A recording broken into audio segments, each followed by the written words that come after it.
നമ്മുടെ മമ്മൂക്ക നായകനാവുന്ന ബ്രഹ്മയുഗത്തിന്റെ ട്രെയിലർ കഴിഞ്ഞ ദിവസം വന്നിട്ടുണ്ടായി. അപ്പോൾ ആ ഒരു ട്രെയിലർ വന്നപ്പോൾ തന്നെ ഞാൻ ചാടിക്കേറിയതിൻ്റെ റിയാക്ഷൻ വീഡിയോ കിട്ടി. ഇന്നലെ വരെ ഒരു കുഴപ്പമുണ്ടായില്ല. ഇന്ന് നോക്കിയപ്പോഴത്തേക്കും കോപ്പിറൈറ്റ് വന്ന് വീഡിയോ അടിച്ചു പോയി. ഞാൻ ഇങ്ങനെ ആലോചിക്കണം, എന്തൊട്ട് പരിപാടിയാണ് ഈ ട്രെയിലറൊക്കെ ഇറക്കണമെന്ന് പറഞ്ഞാൽ മനുഷ്യന്മാർക്ക് കാണാൻ വേണ്ടിയിട്ടല്ലേ. അപ്പോൾ അത് കണ്ടു കഴിഞ്ഞിട്ട് റിയാക്ഷൻ പറയുമ്പോഴത്തേക്ക് ഇവരുടെ പബ്ലിസിറ്റി കൂടെയല്ലേ ഉള്ളൂ എന്നാണ് ഞാൻ ചിന്തിക്കണം. എന്നിട്ട് ആ വീഡിയോ ആണ് കോപ്പിറൈറ്റ് അടിച്ച് ഞാൻ ഡിലീറ്റ് ചെയ്ത് കളഞ്ഞു അങ്ങനത്തെ ആ വീഡിയോ.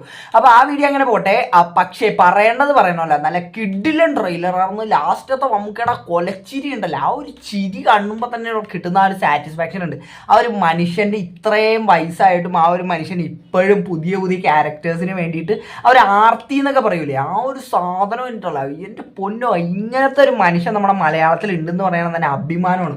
മലയാളത്തിൻ്റെ അഭിമാനം എന്നൊക്കെ നമുക്ക് വേണമെങ്കിൽ പറയാം. പക്ഷേ ലാലേട്ടനെ ഇഷ്ടമാണ്. എന്നാലും നമ്മൾ ആര് നല്ല പടം ഇറക്കുന്നോ അയാളുടെ കൂടെയാണ് ഞാൻ എപ്പോഴും നിൽക്കാറ്. അപ്പോൾ ലാലേട്ടൻ നല്ല പടം ഇറക്കി കഴിഞ്ഞാൽ ഞാൻ ലാലേട്ടനെ സപ്പോർട്ട് ചെയ്യും. നമുക്ക് നല്ല പടം ഇറക്കി ഞാൻ മമ്മൂക്കേനെ സപ്പോർട്ട് ചെയ്യും. അല്ലെങ്കിൽ അല്ലാണ്ട് എനിക്ക് ഇന്ന ഫാനൊന്നുമില്ല ഞാൻ. അപ്പോൾ ഈ ബ്രഹ്മയുഗത്തിന്റെ ട്രെയിലർ ലോഞ്ചിന്റെ സമയത്ത് മമ്മൂക്ക ഇത് അബുദാബിയിൽ വെച്ചിട്ടാണ് ഈ ഒരു സംഭവം നടത്തിയത്. അപ്പൊ ആ ഒരു സമയത്ത് മമ്മൂക്ക ഈ പടത്തിനെ പറ്റി എക്സ്പെക്ടേഷനും കാര്യങ്ങളൊക്കെ, അതായത് എന്ത് പ്രതീക്ഷിച്ചിട്ട് നിങ്ങൾ ഈ പടം കാണാൻ വേണ്ടി വരണം എന്നുള്ള കുറച്ച് കാര്യങ്ങളൊക്കെ പറഞ്ഞിട്ടുണ്ടായി. അപ്പൊ നമുക്ക് അതൊന്ന് കണ്ടുപോകാം. കാണാൻ വരുന്നവരോട് എനിക്കൊരു അപേക്ഷയുണ്ട്. ട്രെയിലർ കാണുമ്പോൾ നിങ്ങൾക്ക് പലതും തോന്നിയിട്ടുണ്ടാവും. പക്ഷെ ഒരു കഥയും മനസ്സിൽ വിചാരിക്കരുത്. സിനിമ കണ്ടതിന് ശേഷം ഞങ്ങൾ അങ്ങനെ വിചാരിച്ചു ഇങ്ങനെ വിചാരിച്ചു എന്ന് തോന്നാതിരിക്കാൻ വേണ്ടിയാണ് ഈ സിനിമ ഒരു ശൂന്യമായ മനസ്സോടുകൂടി വന്ന് കാണണം. എങ്കിൽ മാത്രമേ ഈ സിനിമ ആസ്വദിക്കാൻ പറ്റുള്ളൂ. ഒരു മുൻവിധികളും ഇല്ലാതെ ഇത് ഭയപ്പെടുത്തുമോ, നിങ്ങൾ ഞെട്ടിപ്പിക്കുമോ, സംഭ്രമിപ്പിക്കുമോ, വിഭ്രമിപ്പിക്കുമോ, സന്തോഷിപ്പിക്കുമോ എന്നൊന്നും ഈ സിനിമയെപ്പറ്റി ഞങ്ങൾ ആദ്യമേ ആലോചിക്കേണ്ട. അങ്ങനെ വരുമ്പോൾ നിങ്ങൾക്ക് നിങ്ങൾ പ്രതീക്ഷിച്ചതുപോലെ സംഭവിക്കുമ്പോൾ സ്വാഭാവികമായിട്ടും നിങ്ങളുടെ ആസ്വാദനം കുറഞ്ഞു പോകും. അതുകൊണ്ട് വളരെ ശുദ്ധമായ മനസ്സോടെ വളരെ സന്തുഷ്ടരായി നല്ല പ്രസന്നരായി വന്ന് സിനിമ കാണുക. ഇത് ഭയപ്പെടുത്തുമെന്നോ ഭീതിപ്പെടുത്തുമെന്നോ ആകുലപ്പെടുത്തുമോ വ്യാകുലപ്പെടുത്തുമോ ഒന്നും ഞാൻ പറയുന്നില്ല. ഇത് ഒരു പുതിയ തലമുറയുടെ മലയാള സിനിമയിലത്തെ ഒരു ആദ്യാനുഭവമായിരിക്കും. കാരണം ഓക്കെ, അപ്പൊ മമ്മൂക്ക് ഇവിടെ ഈ പറയുന്ന ഒരു കാര്യം ഞാൻ എല്ലാ പടത്തിനും മെയിൻറ്റെയിൻ ചെയ്യാൻ, അതായത് ഏതൊരു പടം കാണാൻ പോകുമ്പോഴും ഞാൻ ആ ഒരു മൈൻഡോടെ പോകാൻ ശ്രമിക്കുന്ന ഒരാളാണ്. പക്ഷെ പറ്റിയില്ലെങ്കിലും ഞാനത് ശ്രമിക്കാറുണ്ട്. പക്ഷേ ഈ ബ്രഹ്മയുഗത്തിന്റെ ട്രെയിലറൊക്കെ കണ്ടിട്ട് നമുക്ക് എങ്ങനെയാണ് എക്സ്പെക്ടേഷൻ ഇല്ലാണ്ടിരിക്കുന്നതെന്നാണ് ഞാൻ ആലോചിക്കണം. കാര്യം അമ്മാതിരി ട്രെയിലർ, ആ ഓരോ അതിനകത്ത് ആ മമ്മൂക്കയുടെ ആ ഒരു ഓരോ മമ്മൂക്ക് മാത്രമല്ലടാ, ആ ട്രെയിലർ മൊത്തത്തിൽ വെറൈറ്റി ഒരു അനുഭവം തന്നെ ഇരിക്കും എന്നാണ് എനിക്കത് കാണുമ്പോഴത്തേക്ക് ഫീൽ ചെയ്യണത്. പക്ഷെ മമ്മൂക്കയുടെ പറഞ്ഞൊരു കാര്യം ഉണ്ടല്ലോ, നിങ്ങൾ ഒരു എക്സ്പെക്ടേഷനും കൂടാണ്ട് നിങ്ങൾ ശൂന്യമായിട്ടുള്ള മനസ്സോടെ വന്നിട്ട് കാണുകയാണെങ്കിൽ നിങ്ങൾക്ക് ഒരു ഡിഫറെൻ്റ് ഒരു എക്സ്പീരിയൻസ് ആയിരിക്കും, നിങ്ങൾക്ക് ഇതുവരെ കിട്ടാത്തൊരു എക്സ്പീരിയൻസ് ആയിരിക്കും നിങ്ങൾക്ക് കിട്ടാൻ പോണെന്നാണ് മമ്മൂക്കയുടെ പറഞ്ഞത്. അത് ഭയങ്കര നല്ലൊരു കാര്യമായിട്ട് എനിക്ക് തോന്നിയിട്ട്. ഇപ്പം നമ്മൾ ഏതൊരു പടം ഇറങ്ങണതിന് മുമ്പ് ഇപ്പം മലയക്കോട്ടെ വാലിബനൊക്കെ ഇറങ്ങിയ സമയത്ത് നമ്മൾ കേട്ടായിരുന്നു, ഇപ്പം നമ്മുടെ ലാലേട്ടൻ്റെ എൻട്രിയുടെ സമയത്ത് തിയേറ്റർ കുലുങ്ങും എന്നൊക്കെ പറഞ്ഞത് തന്നെയാണ്. ആ ഒരു പടം അത്രയും ഒരു നെഗറ്റീവ് വരാനായിട്ടുള്ള ആ ഒരു പടത്തിൻ്റെ മെയിൻ കാര്യം എന്ന് പറഞ്ഞാൽ ഇത്രയും എക്സ്പെക്ടേഷൻ അതിന് കൊടുത്തത് തന്നെയാണ്. അപ്പോൾ ഈ എക്സ്പെക്ടേഷൻ കൂടുതൽ കൊടുക്കണ കാരണം നശിച്ചു പോണ കുറേ പടങ്ങൾ നമ്മൾ കണ്ടിട്ടുണ്ട്.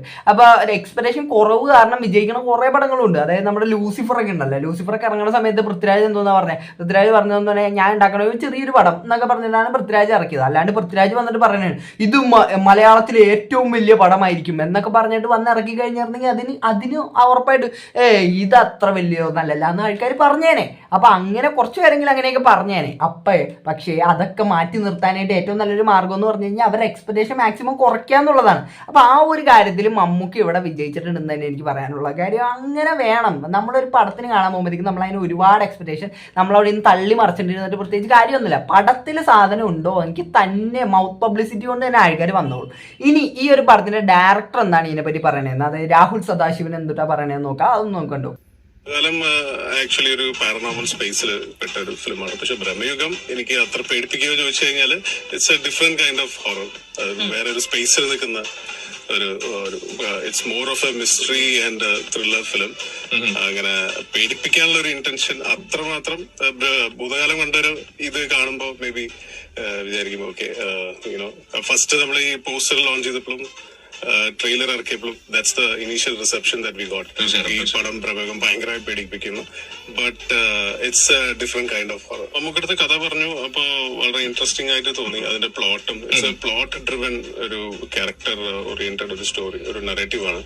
സോ മേ ബി പറഞ്ഞ പിച്ച് ചെയ്ത് പറഞ്ഞാൽ നമുക്ക് ഓക്കെ ചെയ്യാം. പിന്നെ എനിക്ക് ആകെ 3 വേർഡ്സ് ആയിരുന്നു ഉള്ളത് നമുക്കടുത്ത് പിച്ച് ചെയ്യുമ്പോൾ. It's black and white and ഒരു period setting and a very unique character. Okay, അപ്പൊ ഇവിടെ ഡയറക്ടർ പറയണ കേട്ടാതല്ല, പുള്ളിയും വലിയ എക്സ്പെക്ടേഷൻ ഒന്നും ഈ പടത്തിന് വേണ്ടി ഇങ്ങനെ ബാക്കിയുള്ളവർക്ക് ഇത്ര എക്സ്പെക്ടേഷൻ വെച്ചിട്ട് നിങ്ങൾ വന്നം അതേപോലുള്ള പരിപാടികളൊന്നും ഇവർ പറയുന്നില്ല.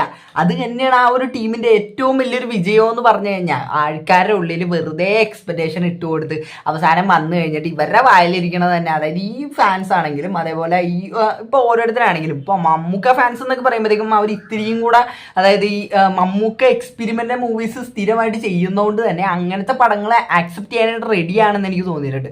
പക്ഷെ ലാലയുടെ ഫാൻസിന്റെ കാര്യം നോക്കുകയാണെങ്കിൽ അവരെന്ന് പറഞ്ഞാൽ ഇത്രയും കൂടി മാസ് ഓറിയന്റഡ് അതേപോലത്തെ സാധനങ്ങളൊക്കെ നോക്കിയിരിക്കണോണ്ട് തന്നെ ആരും ലാലേട്ടൻ ഇപ്പൊ നോക്കിക്കഴിഞ്ഞാൽ ഈ എക്സ്പെരിമെന്റ് മൂവീസ് അടുത്ത് ചെയ്തേക്കുന്നത് മലയക്കോട്ടെ വാലിബന് മുന്നേ നമ്മൾ നോക്കിക്കഴിഞ്ഞാൽ കുറവാണെന്ന് തന്നെ പറയാം. അപ്പൊ ആ ഒരു സംഭവം ഉള്ളതുകൊണ്ട് തന്നെ ആൾക്കാർക്ക് ആ ഒരു മാസ് ഫീലുള്ള പടങ്ങളായിരിക്കും നോക്കിയിരിക്കുന്നത്. പക്ഷെ മമ്മൂക്കയുടെ കരിയർ നമ്മൾ നോക്കണമെങ്കിൽ അങ്ങനെയല്ല. പുള്ളി ഇഷ്ടംപോലെ ഈ എക്സ്പെരിമെന്റ് സംഭവങ്ങൾ ചെയ്ത് വന്നേക്കുന്നതുകൊണ്ട് തന്നെ ഫാൻസും അതിന് പ്രിപ്പയർഡ് ആണ്. അതുകൊണ്ട് തന്നെ ഇതേപോലത്തെ സിനിമകളൊക്കെ വരുമ്പോഴത്തേക്കും എനിക്കിപ്പോൾ മമ്മൂക്കയുടെ ഈ അടുത്ത് വന്നതിൽ ഏറ്റവും ഇഷ്ടപ്പെട്ട പടമാണ് റോഷാക്ക്. അതും ഇതേപോലെ തന്നെ എക്സ്പെരിമെന്റൽ രീതിക്കുള്ള ഒരു പടമുള്ള.